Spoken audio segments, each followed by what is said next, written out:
Hello, this is Qyalms visiting again from the Grim Wayside, and today we have another box from Inscape.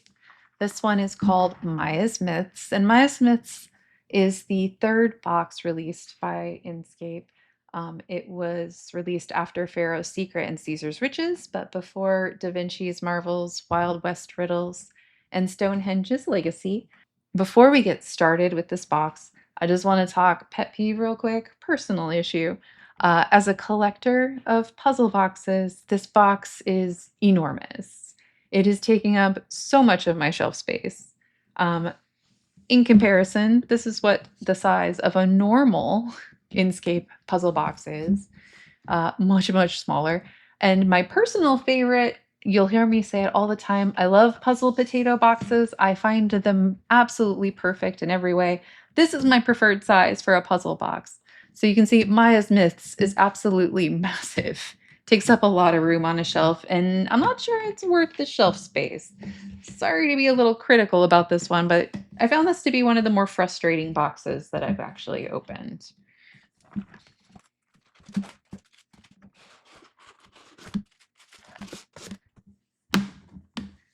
So Maya's Myths does give a difficulty rating of 3.5 out of 5. Um, and a time of 90 to 150.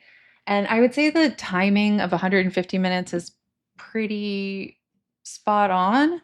But that has more to do with how frustrating some of the puzzles are to manipulate than how difficult some of the puzzles are to actually solve. So popping this to the side out of our way. Okay, so the first solution, the first puzzle is not actually that difficult. You start where it says start. It's a little difficult to see. Some of the engravings on this box are pretty shallow, especially on one of the later puzzles. It becomes very difficult to read. But the top puzzle is not that difficult. It's pretty evident. You want to move these two little sliders from side to side so that you can pull this frame up to reveal the code information underneath. So just slide it side to side. They're a little sticky sometimes.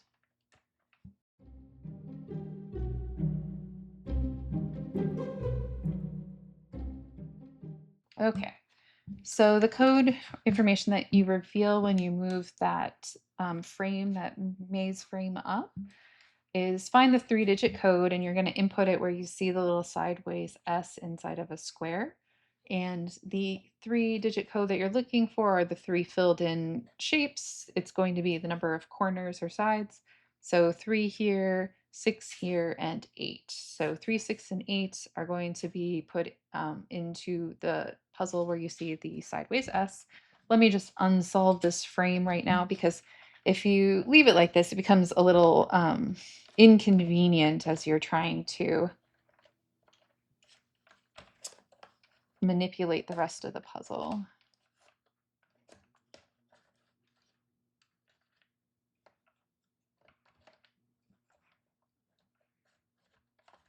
And there we go. So this is where that sideways S inside a square is. And again, it's super hard to see some of these engravings, but there are dots 1 through 4, then there's a line, and then there's dots 1 through 4 with a line over them. So it's numbers 1 through 9 where the line represents the letter 5. So 8 was one of the numbers, 6 was another, and 3 was the first number. And that allows you to pull this piece out from the side here. These 2 loose pieces you're not going to use again. You can just put those to the side until you're ready to unsolve the box. These pictures indicate which puzzles are which numbers that actually open the box proper. There's this sunflower with 3 lines. There's this, it looks, I call it the sun. And then this one that looks like a regular sort of flower. So the piece that you released is this round piece. And this goes to the puzzle that's to this side. On both on this ring, you see the uppercase letters. On this ring, you see the lowercase letters. It's pretty clear it's going to be some kind of like substitution cipher where it's displaced by some number, where you twist one dial within the other. You can kind of game it anyway. It says keyword equals PBSBK. And if you think about how, if you spelled out all the numbers between 1 and 10, this really can only be the number 7. So you don't actually have to go through the process of determining what the word is. But if you're going to do it, the way that this works is there's another puzzle that's inside here that goes in a different side. And in order to finish showing you this puzzle, I need to remove that one. Okay, that's everybody. And I'm not sure how easy it is to see in there. So way back, and this is something that Inscape does a lot, where they hide the certain engravings very deep inside windows or holes, which makes it a little difficult to see. You can see a picture of this dial, and it says key in the center and equals question mark. And then there's a picture of a little hand. And since I kind of gained this by, I just figured out that it was 7, I kind of skipped the logic of this next step. But what that hand means is that if you feel around inside, there is a piece here that's not structural. So I've now turned it upside down. And if you feel it, you can kind of ascertain that it's a 3. It's like a separate piece of wood that's raised up, and it's raised up a considerable amount. You can definitely feel it. And so if for some reason you knew you were looking for a number and this logic worked for you, you would feel that this is a number 3. I have a really hard time sussing that out, I guess, but that's the way they intend for you to solve this puzzle. So the displacement for this is 3. So this notch actually doesn't do anything or mean anything. But if you start at A equals A, 1, 2, 3. So that first letter was P. So you see that the P ends up on S. The second letter was a B. So it ends up as an E. The S was a V. And so you end up spelling out 7 that way. So this is a pretty simple substitution, and you don't really need to find the number that it's displaced in order to realize that the number that you spelled out here in words was 7. So that's this puzzle. This is the one that's for the sunflower with the 3 lines. And so that one would go into here. The next puzzle, oops. I found this one extremely frustrating. And I think you can see partly why on the screen. It's incredibly difficult to see the engravings on here. I don't even know if you can see them at all on the screen. I think there you can see that there are engravings, right? So when I was doing this puzzle, I had to sit in very bright raking light, and I actually had to do it upside down. And the reason for that is that the order that these squares go in are based on the alphabet. Those letters are engraved in what is the lower right hand corner. When you're looking at it correctly, it's in this corner down here. But if you're trying to hold the puzzle, that letter in the lower right hand corner ends up getting hidden by this grid. So the only way I could really see the letters was to do the puzzle upside down so that they fell at the top of the tile instead of underneath of the edge of the frame. And I had to sit in, like I said, bright raking light to do it. So I'm going to have to, it's a little off now, and I'm going to have to redo it, and I'm going to have to do it upside down. So, but you do put them in alphabetical order, A, B, C, D, and then E, F, G, H. This empty square is I. This is J, K, and L. The mathematics of this puzzle are actually not that difficult. Let me flip it back around again. If you're really solving this puzzle, it may help you to go look at the website to actually see the numbers. But there's an 8 up at the top here, a 10, a 4, and a 12. And then there's the 5, 9, 10, and 10 over here. What you're doing is you're adding the values of the symbols going across and adding the value of the symbols going up. So the this row that says it's the sum of it is 5 is 3 diamonds and a circle. So the only numbers that could add up if you had, x times 3 plus y is where the diamonds represent 1, so 1 1 1, and then the circle represents 2. Okay, so like I said, 1 1 1, and then the circle is a 2. So then if you move to the next line where you say that it's a 9, you know that the circle is a 2, this diamond is a 1, and then there's 2 triangles, right? So you know these are 3, that means the sum of the triangles is 6. So if you divide by 2, then the value of a triangle is 3. And then you know the values of the diamond, so 3, I'm sorry, the triangle is a 3, the diamond is a 1, and the circle is a 2. So 1, 2, 3. That means that the remainder is the star, which it would be 4. So now you know what the codes equal 1 through 4, and you can double check this by going up to see that the value of the top one is 8, and then when you add diamond, star, circle, diamond equals 8, right? That confirms to you what your number is that you calculated over here. So what you're trying to determine is the question marks that go across the bottom here, and those added up are your next number. So a diamond, which is 1, you know the next 3 numbers are going to have to add up to 9. This way they add up to 10, so you know that the missing number down here is going to be a 4.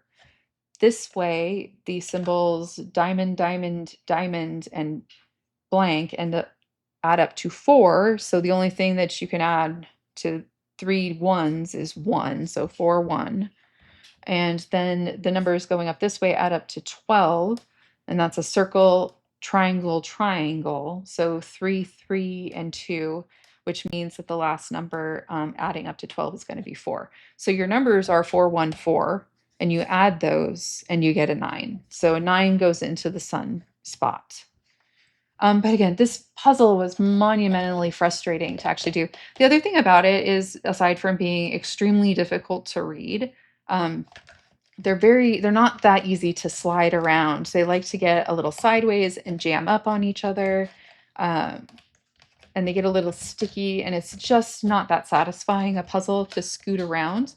So the math puzzle part of it is really easy, but it's the tediousness of trying to read the puzzle and slide the pieces around that drove me absolutely nuts. It was not happy days for me.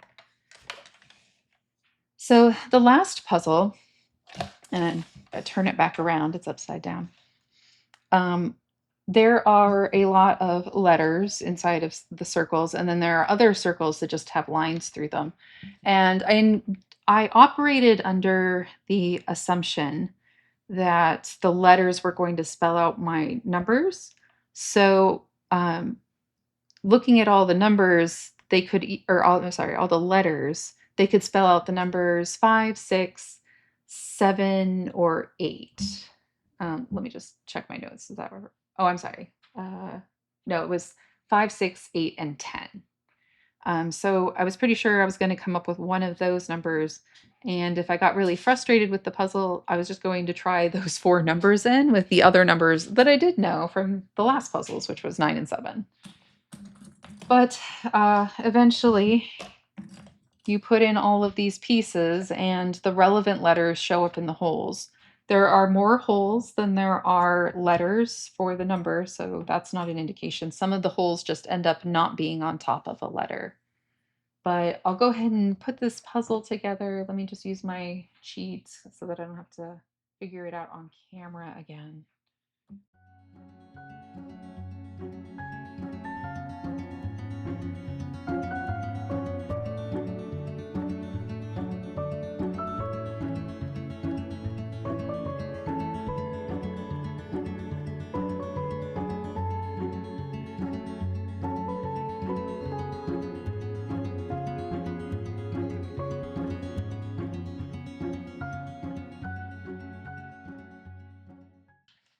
Okay, so they don't always fit very flat or well together. Some of them are, I guess, they're when they manufactured them, there was some, leeway to the tolerances or whatever. So it's not exactly flat.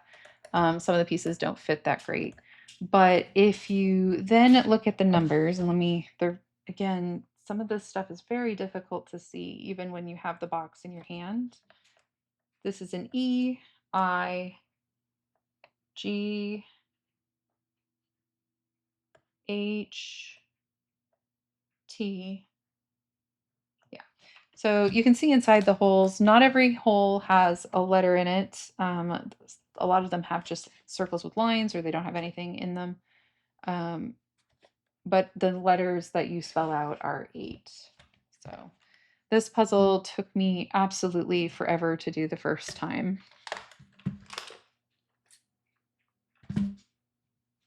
And I guess if you wanted to know the order, they aren't numbered on the back. And so if you want to use it as kind of a shortcut, it's a 7, 12, 11, 8, 6, 10. Maybe that's 6 or 9. I'm not sure. 4, 2, 1, 3, 5. So stick that over there. So the numbers that we ended up with, and that puzzle was for the flower, were 8 for the flower. It was 7 for the sunflower, and I believe it was 9, right, for the sun. So then you can turn the little wheel. The wheel keeps it in by, there's a little, the wheel has these little pieces that rotate out right here and right here when you turn the little wheel. And that opens the main contraption, the main door. There's quite a large space in here. So if you want to put in a rather large gift, you could. It has the little piece of paper with the QR code that you scan to go to the website. And then it has the coin that comes with all Inscape boxes.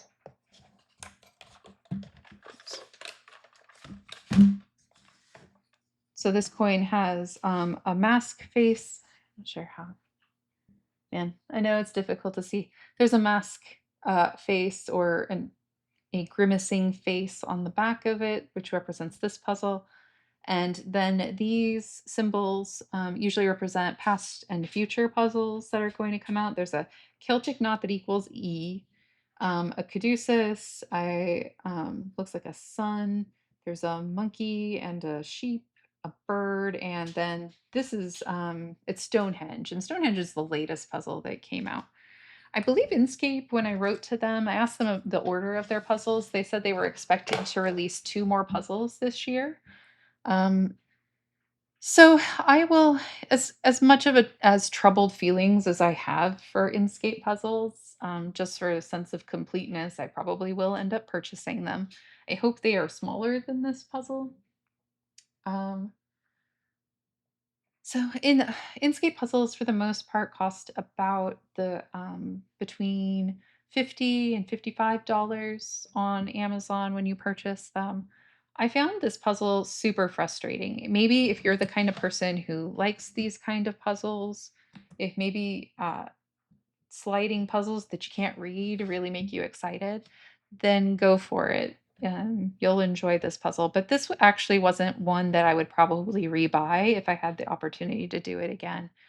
I just found the sliding puzzle to be so difficult to see that it made the puzzle unfun to play.